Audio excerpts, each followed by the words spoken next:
ತಾತ್ಕಾಲಿಕ ರಿಲೀಫ್ನಲ್ಲಿರುವಂತಹ ಅಲ್ಲು ಅರ್ಜುನ್ ಅವರ ಬೇಲ್ ಭವಿಷ್ಯ ರೆಗ್ಯುಲರ್ ಬೇಲ್ ಅರ್ಜಿ ಪ್ರಕರಣ ಇವತ್ತೇನಾಗುತ್ತೆ ಅನ್ನೋದು ಕುತೂಹಲ ಕಾರಣ ಆಗ್ತಾ ಇದೆ. ಕಾರಣ ಈಗಾಗಲೇ ಕೋರ್ಟ್ ಈ ಆದೇಶವನ್ನು ರಿಸರ್ವ್ ಮಾಡಿದೆ. ನಾಂಪಲ್ಲಿ ಕೋರ್ಟ್ನಿಂದ ಇಂದು ಜಾಮೀನು ಆದೇಶ ಹೊರಬೀಳಲಿಕ್ಕಿದೆ. ಈಗಾಗಲೇ ತಾತ್ಕಾಲಿಕ ರಿಲೀಫ್ನಲ್ಲಿ ಅವರಿದ್ದಾರೆ. ಮಧ್ಯಂತರ ಜಾಮೀನನ್ನ ಪಡೆದುಕೊಂಡು ಆಚೆ ಇದ್ದಾರೆ. ಸಿನಿಮಿಯ ರೀತಿಯಲ್ಲಿ 24 ಗಂಟೆಯಲ್ಲಿ ಅರೆಸ್ಟ್ ಆದ್ರು, ಜೈಲಿಗೆ ಹೋದ್ರು, ನಂತರ ಕೋರ್ಟಿಂದ ಜಾಮೀನು ಪಡ್ಕೊಂಡ್ರು. ನೆಕ್ಸ್ಟ್ ಡೇ ಮಾರ್ನಿಂಗ್ ಅವರು ಬಂದ್ರು ಆಚೆ.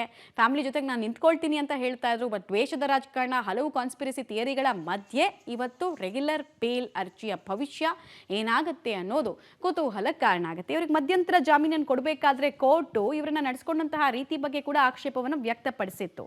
ಸೊ ರೆಗ್ಯುಲರ್ ಬೇಲ್ ಅರ್ಜಿನಲ್ಲಿ ಯಾವೆಲ್ಲ ಪಾಯಿಂಟ್ಸ್ ಕನ್ಸಿಡರ್ ಆಗುತ್ತೆ, ರಿಲೀಫ್ ಪರ್ಮನೆಂಟ್ ಆಗಿ ಸಿಗುತ್ತಾ ಅಲ್ಲು ಅರ್ಜುನ್ಗೆ ಅನ್ನೋದು ಈ ಪ್ರಕರಣದಲ್ಲಿ ಗೊತ್ತಾಗುತ್ತೆ. ಈಗಾಗಲೇ ಆ ಕುಟುಂಬದ ಜೊತೆಗೆ ಆರ್ಥಿಕವಾಗಿ ನಾನು ನಿಂತ್ಕೊಳ್ತೀನಿ ಅಂತ ಘೋಷಣೆ ಮಾಡಿದ್ದು ಅಲ್ಲದೆ ಹಲವು ಅಮೌಂಟನ್ನು ಅಲ್ಲಿ ತೆಗೆದುಕೊಂಡು ಹೋಗೋ ಕೆಲಸವನ್ನು ಕೂಡ ಇವರು ಬೆಂಬಲಿಗರು ಮಾಡಿದರು. ಆಮೇಲೆ ಇಡೀ ದೇಶದಾದ್ಯಂತ ಸಂಚಲನ ಕಾರಣ ಆಗಿತ್ತು ಇವರ ಸಿನಿಮಿಯ ರೀತಿಯಲ್ಲಿ ಇವ್ರ ಬೆಡ್ರೂಮ್ನಿಂದ ಹೋಗಿ ಕರ್ಕೊಂಡು ಬಂದಂತಹ ಪ್ರಕರಣ, ಅರೆಸ್ಟ್ ಮಾಡಿದಂತಹ ಪ್ರಕರಣ. ನಂತರ ಹಲವಾರು ಕಾನ್ಸ್ಪಿರಸಿ ಥಿಯರಿಗಳು ಆಚೆ ಬಂದಿದ್ವು. ಈ ಕಾರಣಕ್ಕೋಸ್ಕರ ಹೋದ್ರಂತೆ, ಆ ಕಾರಣಕ್ಕೋಸ್ಕರ ಅರೆಸ್ಟ್ ಮಾಡಿದ್ರಂತೆ ಅಂತ. ಏನೇ ಆಗಲಿ, ಸಂಧ್ಯಾ ಥಿಯೇಟರ್ ಹತ್ರ ಪ್ರೀಮಿಯರ್ ಶೋ ಸಂದರ್ಭದಲ್ಲಿ ರೇವತಿ ಅನ್ನುವಂತಹ 34 ವರ್ಷದ ಮಹಿಳೆ ಕಾಲು ತುಳಿತದ ಕಾರಣಕ್ಕೆ ಮೃತಪಟ್ಟಿದ್ಲು. ಆಕೆಯ ಪತಿ ಹೋಗಿ ಕಂಪ್ಲೇಂಟ್ ಕೊಡ್ತಾರೆ, ಇವರು ಬೌನ್ಸರ್ಸ್ ತಳ್ಳಿದ ಕಾರಣಕ್ಕೋಸ್ಕರನೇ ನನ್ನ ಪತ್ನಿಯ ಸ್ಥಿತಿ ಹೀಗಾಯಿತು ಅಂತ. ನಂತರ ಇನ್ವೆಸ್ಟಿಗೇಷನ್ ಆಗುತ್ತೆ, ಪೊಲೀಸರು ಆರೋಪಿಗಳನ್ನ ಅರೆಸ್ಟ್ ಮಾಡ್ತಾರೆ.